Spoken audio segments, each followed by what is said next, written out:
Okay. Hi, my name is Alexis Research. I'm a junior at Frisco High School. I am involved in the Student Council, NHS, NTHS. I first heard about the ISM program from juniors and seniors last year. And they were always talking about the great opportunities that they had and just how it was helping them gain experience in what they might want to do in the future.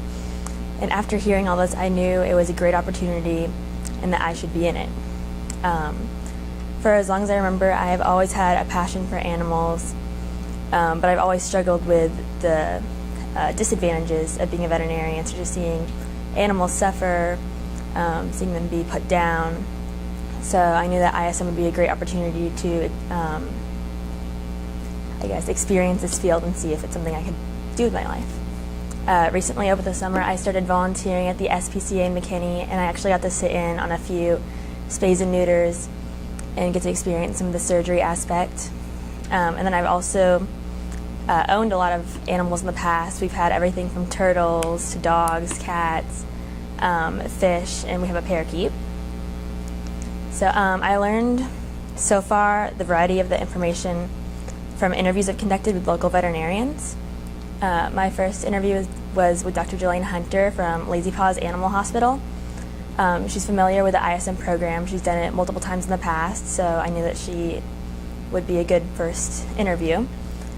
We went over the career expectations of a veterinarian and all her daily job duties. She talked about the variety of things that she deals with on a daily basis, such as checkups, vaccinations, paperwork, surgery, and really just went over the basis of what it is to be a veterinarian. We also talked about the biggest challenge veterinarians face, and that would be client expectations and how people view them. And I actually mentioned an excerpt she had put on her LinkedIn page about the America's Favorite Veterinarian contest, where the results had been, intercepted by a cyberbullying incident where people were just defacing the veterinarians, and they were even threatening their lives because they didn't agree with the way that they ran things or the way that they conducted their business. And the major thing was the declawing of cats. A lot of people disagree with it, even though veterinarians generally only do it when it's a behavioral issue or if it physically injures the animal. So yeah, I really enjoyed my interview with her. My second interview was with Dr. Casey Cole from Healthy Paws Veterinary Center, and she actually mentioned that veterinarians have a high suicide rate due to a issue called compassion fatigue. So pretty much veterinarians just take home the emotions of their job a lot. So if they've had a depressing day or something didn't go the way they wanted it to, or they had lost an animal during surgery, they take the emotions home with them, and it can just be really depressing. Especially for people who have a personality that is already susceptible to this. It can have detrimental effects on their personality and the way they conduct themselves. We also talked about the strangest cases she had seen, and she was talking about this Great Dane who actually had its organs move past its diaphragm and into its chest cavity. So where there should have been air, it was all its organs smushed in there. So she had to go through and try to comb, or bring the organs back into their right place. She talked about a pit bull that had eaten 8 squishy toys, like rubber balls, that she had to go and surgically remove. They originally thought it was just 1 or 2, but when they opened up the pit bull, it had 8. And then lastly, we talked about a Chihuahua with pyometra. And pyometra is the inflammation and infection of the uterus.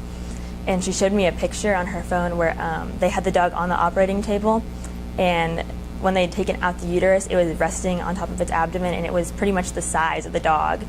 And after the surgery, the dog weighed 2 pounds less because the uterus is so big.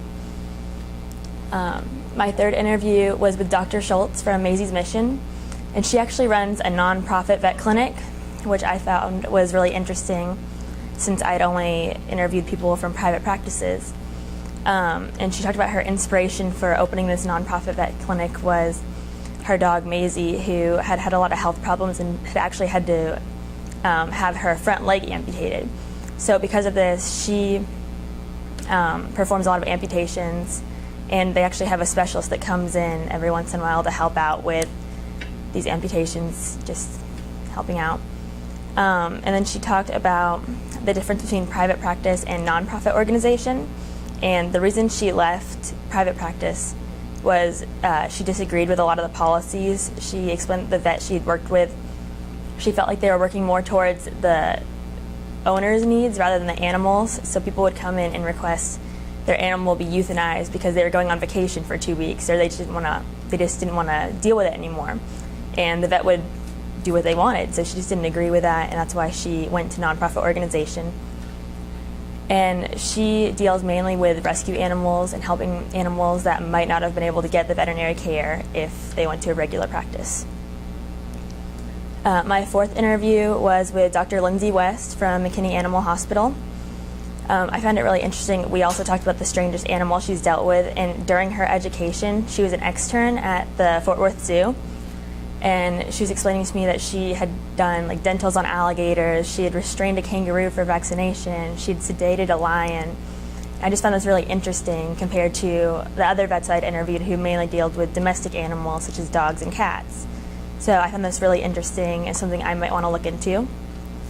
And then she also mentioned client expectations being a major problem or a major struggle that she deals with in the office. And the main thing she said was people often expect a lot from veterinarians. They want immediate results or immediate answers, even though they usually don't ask for that from their general practitioner. So she actually said that she feels like they expect more from veterinarians but respect them less than doctors, despite the fact that they have a lot of education. They have to go through a lot of the continued education as doctors do. My fifth interview was with Dr. Larry Montz from the Animal Hospital of Frisco. And during my interview, he actually had a dog come in who had torn her third eyelid. So the third eyelid is, it rests beneath the dog's lower lid, and it like kind of glides up to protect the eyeball. So she had scratched or torn it, and he had to go in and clip it, but he said that it had actually done exactly what it was supposed to, because if it had not done that, she would have scratched the cornea and they would have had to do more in-depth surgery. And then he also talked about the education necessary to be a vet, which includes undergrad school and then vet school, and the vast amount of debt that people or that veterinarians face because of this education. I also learned a lot through my research assessments along with my interviews. So my first research assessment was about blood transfusion in animals. And contrary to popular belief, it's actually very harmless for the donor animals. And it's actually really helpful to the animal receiving the blood. And before researching this, I hadn't really thought about where blood comes from during surgeries for animals, but it's actually very similar to people. And it's helpful if there's like significant blood loss during a surgery, if there's an emergency, like an animal's hit by a car, or if an animal has serious health problems and it needs the blood transfusions to have a healthy blood level. And I also learned that there's different blood types within canines and felines. Canines, their blood is divided into positive and negative. In felines, it's categorized into A and B and then AB. So that was interesting. My second research assessment was about 3D printing and how it has led to the development of prosthetic limbs in animals. And I didn't know that they had done this for animals as they do for people, so I found this interesting. I kind of compared it to the Disney movie Dolphin Tale, where the dolphin washes on shore and they have to put on a prosthetic tail because he had injured his. So in the article I read, it talked about a dog with deformed front paws, and they actually had to amputate the paws, and they gave him front legs similar to the legs of a rocking chair, which like just allowed him to glide across the floor. And then another one I heard about was a cow receiving a prosthetic hoof because it had gotten its leg tangled in barbed wire and the blood flow was cut off, so they had to amputate it. And I found it really interesting that this hoof was able to fully support the cow's weight, which is like over hundreds of pounds. So that was interesting. And then the last one I read about was a tortoise who had received a shell that would fit over her current shell, and it was just attached with Velcro.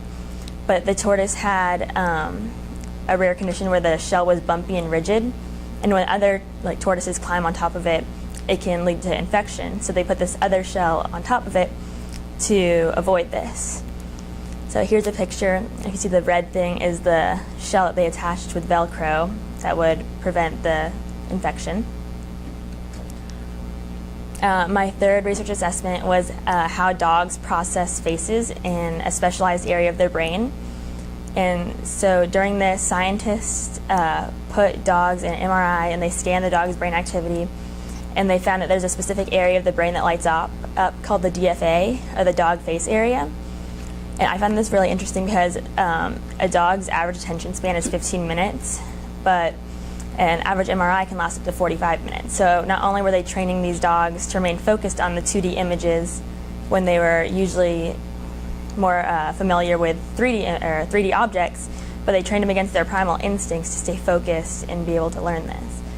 So pretty much what they found out is dogs kind of compare human faces. They recognize it with happiness and like almost fulfillment. So they like really enjoy humans, and they I guess register that in a specific part of their brain that's different than if they were getting treats or just like other objects.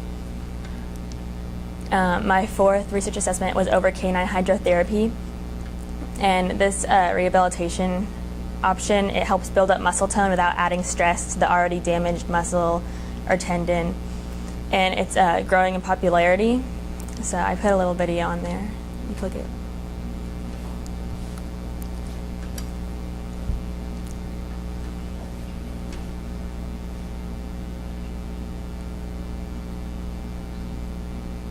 I don't think there's sound.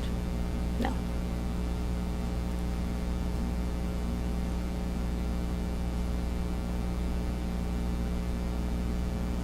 So pretty much there's just like a treadmill at the bottom, and then while the dog's in water, he feels weightless, so it's easier for him to move these muscles and work them out without hurting himself further. And so eventually it helps him build up the muscle tone so he'd be able to do things similar to before he got injured. And then my fifth research assessment was over the use of feline adult stem cells in a kidney transplant. And it was about this cat named Arthur who was in chronic renal failure. But his body was unable to properly absorb his cyclosporine, which would help the donor organ take to his body. So if he had the transplant, it would have failed. So the scientists harvested fat cells from the cat to grow personal stem cells, which would help the donor organ take to his body more. And he was actually the first cat to undergo this procedure using the adult stem cells at the University of Georgia's Veterinary Teaching Hospital. And I actually found it really nice that the owners of the cat named Arthur were required to adopt the donor cat, so both cats were able to live happy and healthy lives.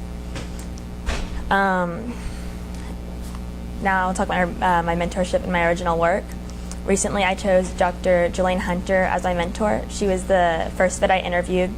She is the owner and veterinarian at Lazy Paws Animal Hospital, and she has more than 14 years of experience as a veterinarian and 5 years of experience in the ISM program. So I just knew that with all her experience, she'd be able to provide me with great opportunities and real-world options and experiences, and I'd be able to learn a lot from her. And then for my original work, I've decided to focus more on the business aspect of it. All across the board when I was interviewing vets, they said that one of the biggest challenges is client financial restrictions. So they'd be trying to treat an animal and they'd have to euthanize it, or they'd have to stop treatment because the client can no longer afford it. So I'm going to try and develop a business plan with a payment plan option that will allow the client to make payments over an extended period of time so treatment can keep going on and to avoid unnecessary euthanasia. And then I will also budget in pro bono surgeries for people who are homeless or low income, so their animal can still have veterinary care that they might not have otherwise been able to receive. And lastly, I'm going to share my quote with you guys. It's success is no accident. It's hard work, perseverance, learning, studying, sacrifice, and most of all, love of what you're doing. And I found this really inspiring because I feel like in today's society, a lot of people just expect what they want to be handed to them, and they don't want to work for it. They just expect it. They feel like they deserve it. But I'm in this ISM program to do the exact opposite. I'm going to work hard for what I want, and I'll study, and I'm going to learn through my mentorship to reach my ultimate goal of becoming a veterinarian. Thank you.